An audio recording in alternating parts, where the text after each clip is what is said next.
ಮಂತ್ರಿಗಳನ್ನು ನೀರಾವರಿ ಸಚಿವರನ್ನು ಭೇಟಿ ಮಾಡಿದ್ದೆ. ಅವರು ಇವತ್ತು ಎತ್ತಿನೊಳೆ ಯೋಜನೆಯನ್ನು ನಡೀತಾ ಇದೆ ತುಮಕೂರು ಜಿಲ್ಲೆಯಲ್ಲಿ ಮತ್ತು ಇಡೀ ಹಾಸನದವರೆಗೂ ಅಲ್ಲಿಗೊಂದು ವಿಸಿಟ್ ಮಾಡಿ ಅಕ್ವಾಡಕ್ಟು ಭಾಳ ಚೆನ್ನಾಗಿ ಕಟ್ಟಿದ್ದಾರೆ. ಸುಮಾರು 7.5 ಕಿಲೋಮೀಟ್ರ್ ಏನೋ ಒಂದು ಅಕ್ವಾಡಕ್ಟ್ ಕಟ್ಟಿದ್ದಾರೆ. ಅದಕ್ಕೆ ಅದನ್ನೆಲ್ಲ ನೋಡ್ಕೊಂಡು ಬರ್ತೀನಿ ಅಂತ ಹೇಳಿದರು. ಬೇರೆ ಏನು ಮೀಟಿಂಗ್ ಅದೆಲ್ಲ ಮಾಡೋದಿಲ್ಲ. ನಾನು ಹೇಳಿದೆ ನನಗಿಲ್ಲಿ ಆ್ಯಂಟಿ ಡ್ರಗ್ ಕ್ಯಾಂಪೇನ್ದು ಸಭೆ ಇದೆ, ಅದಕ್ಕಾಗಿ ನಾನು ಬರೋಕ್ಕಾಗಲ್ಲ ಅಂತ ಹೇಳಿದ ಮೇಲೆ ಮೀಟಿಂಗ್ ಎಲ್ಲ ಕ್ಯಾನ್ಸಲ್ ಮಾಡಿದ್ದಾರೆ. ಅಲ್ಲಿ ಒಂದು ಏರಿಯಲ್ ವ್ಯೂ ನೋಡ್ಕೊಂಡು ಬರ್ತೀನಿ ಅಂತ ಹೇಳಿದ್ರು.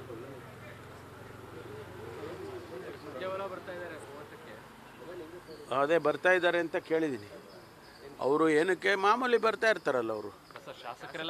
ಅಲ್ಲಲ್ಲ, ಅವರು ಆ್ಯಸ್ ಎ ಜನರಲ್ ಸೆಕ್ರೆಟ್ರಿ ಪ್ರತಿ ಸಾರಿ ಅವ್ರು ಬಂದು ಹೋಗ್ತಾರೆ. ಈ ಸಾರಿ ಏನಾದರೂ ಸ್ಪೆಷಲಾಗಿ ಏನೂ ಇಲ್ಲ, ನನಗಿದ್ದಂಗೆ ಇಲ್ಲ, ನನಗೆ ಮಾಹಿತಿ ಇರೋ ಥರ. ಆ ಸಂದರ್ಭದಲ್ಲಿ ಶಾಸಕರು ಯಾರಾದರೂ ಭೇಟಿ ಮಾಡೋರಿದ್ದರೆ ಮಾಡ್ಬೋದು.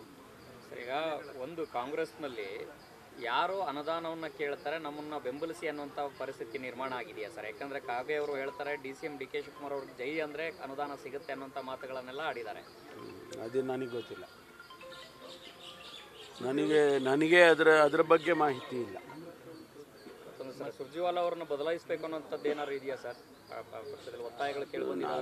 ಅದು ಡೆಲ್ಲಿಗೆ ಸಂಬಂಧಪಟ್ಟಿದ್ದಲ್ಲ, AICCಗೆ ಸಂಬಂಧಪಟ್ಟಿದ್ದು. ನಾನು ಹೆಂಗಪ್ಪ ಮಾತಾಡಲಿ? AICCನವರು ಯಾರು ಏನು ತೀರ್ಮಾನ ಮಾಡ್ಕೊಳ್ತಾರೆ ಅದು ನಮ್ಮ AICC ಅಧ್ಯಕ್ಷರು ರಾಹುಲ್ ಗಾಂಧಿಯವರು ಅವರೆಲ್ಲ ತೀರ್ಮಾನ ಮಾಡ್ತಾರೆ. ಅವ್ರದ್ದು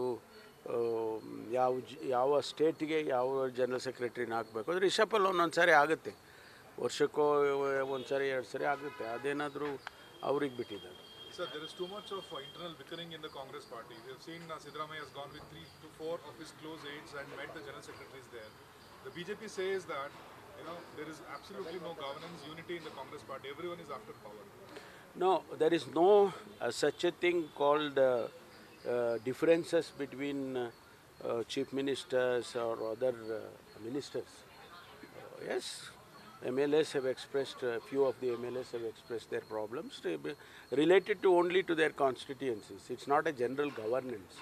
So, Chief Minister will definitely look into those things.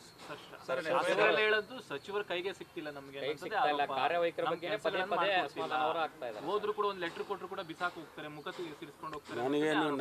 ನನಗೆ ನನ್ನಷ್ಟಕ್ಕೆ ನಾನು ಮಾತಾಡ್ತೀನಿ. ನಾನು ಎಲ್ಲರ ಕೈಗೂ ಸಿಗ್ತೀನಪ್ಪ, ನಾನು ಸಿಗ್ತೀನಿ. ಕಚೇರಿಯಲ್ಲೂ ಇರ್ತೇನೆ ಮತ್ತು ಮನೆಯಲ್ಲೂ ಕೂಡ ಸಿಗ್ತೇನೆ. ನನಗೇನು ಆ ಥರದ ಪ್ರಾಬ್ಲಮ್ ನನಗೇನಿಲ್ಲ. ಅಥವಾ ಅದು ನಾನು ಹೆಂಗೆ ಹೇಳಿ, ನಾನು ಬೇರೆ ಸಚಿವರ ಬಗ್ಗೆ ಮಾತಾಡೋಕ್ಕಾಗಲ್ಲ. FIR has been filed against the BJP for comparing Indira Gandhi to Hitler, sir. In High Ground Police Station, they filed a FIR. BJP is saying it's freedom of speech that has been curbed. See, FIRs are registered based on certain either complaints or suo moto if there are some things which generate animosity among people. Yes. So in this case, if you try to malign a leader who served the country for so many years and brought about good development those days, and naturally somebody will object to that. And that is why FIR has been registered. I don't know, I have to check up whether somebody has complained or suo moto. If there is a complaint, definitely they would have registered. ಅಲ್ಲ, ನನಗದು ಗೊತ್ತಿಲ್ಲ, but complaint ಕೊಟ್ಟಾಗ register ಮಾಡ್ತಾರೆ. ಆಮೇಲೆ ಅವರು investigate ಮಾಡಿ ಇದರಲ್ಲಿ ಏನು ಸ್ಟಫ್ ಇಲ್ಲ ಅಂತೇಳಿ ಬೇರೆ ಪೊರಟ ಆಗ್ಬೋದು, ಇಲ್ಲ ರಿಜಿಸ್ಟರ್ ಮಾಡಿ ಮುಂದುವರಿಬೋದು. ಅದು ಗೊತ್ತಿಲ್ಲ. ಇಲ್ಲ, ಆ ರೀತಿ ಅಲ್ಲ. ಅವ್ರು ಏನು ಮಾತಾಡಿದ್ದಾರೆ ಅನ್ನೋದು ಮುಖ್ಯ ಅಲ್ಲ. ಇಂದಿರಾ ಗಾಂಧಿ ಅವರು ಏನು ಮಾತಾಡಿದ್ದಾರೆ ಅನ್ನೋದು ಮುಖ್ಯ. ಸುಮ್ಮನೆ ಮಾಡೋದಿಲ್ಲ. ಸರ್, ಸದನದಲ್ಲಿ RSSನವರೇ ಅಪರಾಧ ಮಾಡೋರು ಅನ್ನೋಂಥ ಹೇಳಿಕೆಗೆ CM ಸಿದ್ದರಾಮಯ್ಯ ಅವರಿಗೆ ಖಾಸಗಿ ದೂರು ದಾಖಲಾಗಿತ್ತು ಸರ್. ನೋಟಿಸು ಕೂಡ ಜಾರಿಯಾಗಿತ್ತು. ಇವತ್ತು ವಕಾಲತ್ತು ಹಾಕಿದ್ದಾರೆ. ಸದನದಲ್ಲಿ ಮಾತನಾಡಿರುವಂಥ ಎಲ್ಲ ವಿಚಾರಕ್ಕೂ ಆ ರೀತಿ ದೂರು ದಾಖಲು ಮಾಡ್ಬೋದಾ? ನನಗೆ ಅದು ಗೊತ್ತಿಲ್ಲ. I have no information about. ಗೊತ್ತಿಲ್ಲ. ನ್ಯೂಸ್ ಫಸ್ಟ್, ನಿರ್ಭೀತಿಯಿಂದ ನಿಮ್ಮ ಪರವಾಗಿ.